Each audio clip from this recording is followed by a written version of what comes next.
प्रधानमंत्री मोदी ने आज यूपी के बस्ती में सांसद खेल महाकुंभ का वर्चुअली उद्घाटन किया। इस खेल महाकुंभ में करीब 2,90,000 छात्र छात्राएं सांस्कृतिक कार्यक्रमों और 50,000 खिलाड़ी खेलों में हिस्सा ले रहे हैं। 8 दिनों तक चलने वाले इस खेल महाकुंभ में 22 प्रकार के खेल और 8 प्रकार के सांस्कृतिक कार्यक्रम होंगे।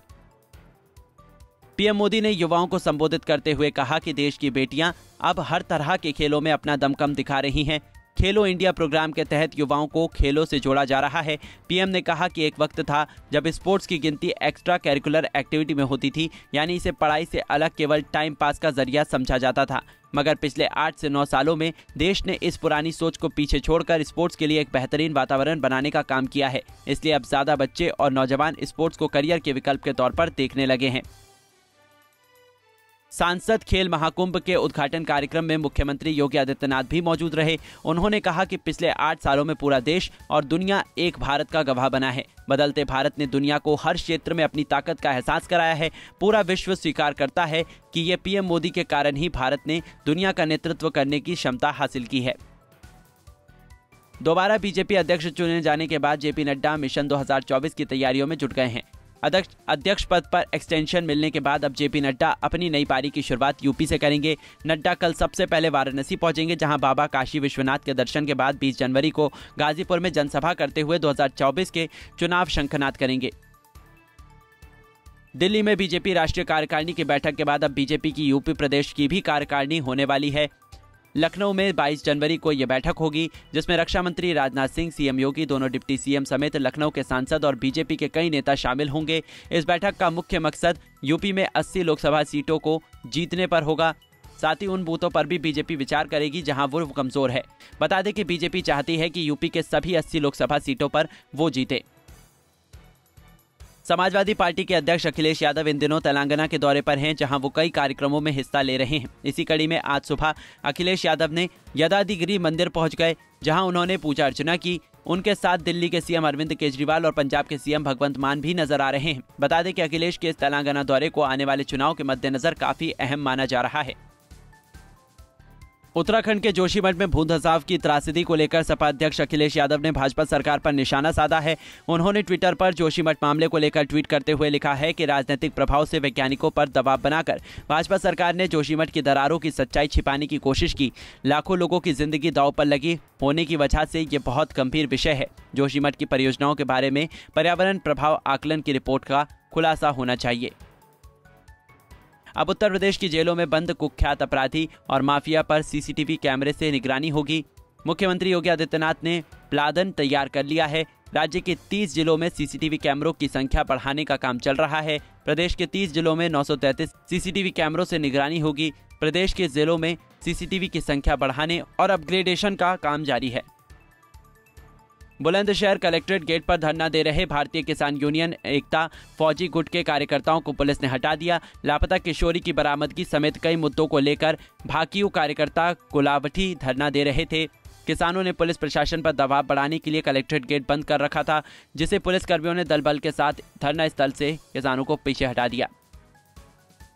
बीते 7 जनवरी को कानपुर में हिमालयन गिद्ध के मिलने के बाद अब एक और दुर्लभ गिद्ध फर्रुखाबाद में मिला है। दोनों दुर्लभ गिद्धों को कानपुर चिड़ियाघर में क्वारंटाइन किया गया है। कानपुर में मिला गिद्ध बीमार था, जिसे चिड़ियाघर अस्पताल में इलाज चल रहा है। अब उसकी सेहत में काफी सुधार है।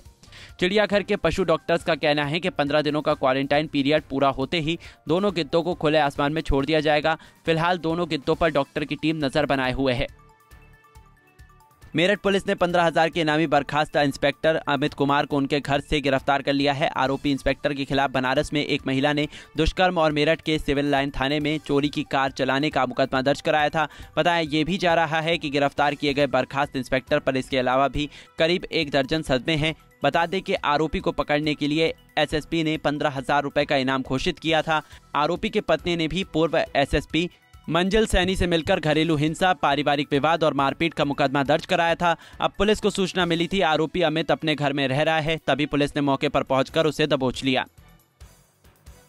रायबरेली की अदालत ने कोतवाली सलोन से जुड़े दुष्कर्म के एक मामले में दोषी होने पर पिता को आजीवन कारावास की सजा सुनाई। साथ ही 28,000 रुपए अर्थदंड भी लगाया गया है। ये फैसला जिला एवं सत्र न्यायालय स्थित फास्ट ट्रैक कोर्ट में सुनाया गया।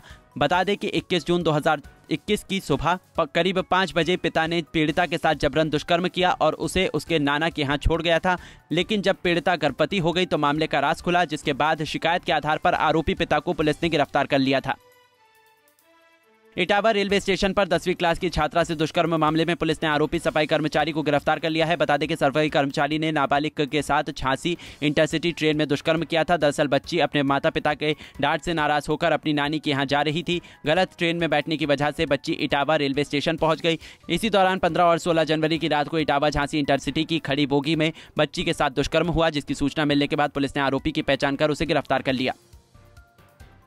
हरदोई में अगरबत्ती बनाने का काम देने के नाम पर करीब 400 महिलाओं से लाखों रुपए की ठगी हो गई है, जिसके बाद पीड़ित महिलाओं ने एसपी ऑफिस पहुंचकर शिकायत करते हुए कार्रवाई की मांग की है। वहीं पुलिस ने मामले में जांच कर कार्रवाई का भरोसा दिलाया है। पुलिस के पास पहुंची ये महिलाएं हरदोई शहर की रहने वाली हैं। इन लोगों का आरोप है 16 अगस्त 2022 को एक एनजीओ जिसका नाम smile for life welfare foundation, जिसने रजिस्ट्रेशन के नाम पर महिलाओं से लाखों की ठगी कर ली। गोंडा में तेज रफ्तार का कहर देखने को मिला, जहां एक स्कूल बस और ट्रक के आमने सामने से जोरदार भिड़ंत हो गई। इस हादसे के दौरान बस में 70 बच्चे सवार थे, जिसमें से कई बच्चे घायल हो गए। फिलहाल 7 बच्चों का अस्पताल में इलाज चल रहा है, जिनमें से 2 बच्चों की हालत नाजुक बताई जा रही है। बता दें कि यह हादसा कटरा बाजार थाना क्षेत्र के गोखरन शिवाला के पास हुआ। धर्मनगरी चित्रकूट में देर रात भीषण सड़क हादसा हुआ। सीतापुर में स्थित जिले की सबसे बड़ी सब्जी मंडी में देर रात आग लग गई। आग लगने से 5 दुकानें पूरी तरह से जल गई। इस आगजनी से करीब 10 लाख रुपए के नुकसान का अनुमान लगाया जा रहा है। बहरहाल सूचना पाकर फायर ब्रिगेड की टीम ने कड़ी मशक्कत के बाद आग पर काबू पा लिया है। अब आग लगने के कारणों का पता लगाया जा रहा है। दालौन में कोचिंग सेंटर के बाहर छात्राओं ने जमकर बवाल किया। कोचिंग से छूटने के बाद किसी बात को लेकर छात्राएं आपस में भिड़ गई। इस दौरान छात्राओं के बीच जमकर लात घूंसे चले और थप्पड़ चले। हालांकि कुछ छात्र इस दौरान बीच बचाव करते नजर आए। ये पूरा वीडियो अब सोशल मीडिया पर वायरल हो रहा है। मामला उरई कोतवाली क्षेत्र के स्टेशन रोड का बताया जा रहा है। राजधानी लखनऊ में बीच सड़क पर चलती स्कूटी पर इश्क लड़ाना युवक को पड़ गया महंगा। वीडियो वायरल होने के बाद पुलिस ने आरोपी युवक को गिरफ्तार कर लिया है। दरअसल सोशल मीडिया पर चलती स्कूटी पर युवक और युवती का इश्क लड़ाने का वीडियो वायरल हुआ था। लखनऊ पुलिस ने राजधानी की सड़कों पर खुलेआम अश्लीलता फैलाने वाले युवक और युवती को पकड़ लिया है। हालांकि युवती नाबालिग बताई जा रही है, वहीं युवक का नाम विक्की बताया जा रहा है। उस पर पब्लिक प्लेस पर अश्लीलता फैलाने समेत कई धाराओं में मुकदमा दर्ज कर लिया गया है। जनपद हरदोई में बीजेपी के एक नेता पर सपा नेता की बेटी को भगा ले जाने का आरोप लगा है। इस मामले में सपा नेता की शिकायत पर पुलिस ने केस दर्ज कर दोनों की तलाश शुरू कर दी है। बीजेपी नेता की इस करतूत से पार्टी की किरकिरी होने के बाद बीजेपी जिलाध्यक्ष ने उसे निष्कासित कर दिया। मामले के बाद इलाके में चर्चा है कि दोनों के बीच काफी समय से प्रेम प्रसंग चल रहा था। इसी बीच सपा नेता की बेटी की शादी भी तय हो गई थी। इस बीच दोनों फरार हो गए। बता दें कि बीजेपी नेता आशीष शुक्ला शादीशुदा है और उसका 21 साल का बेटा और 7 साल की बेटी है। इस बीच सोशल मीडिया पर पूरा वाकया जमकर वायरल हो रहा है।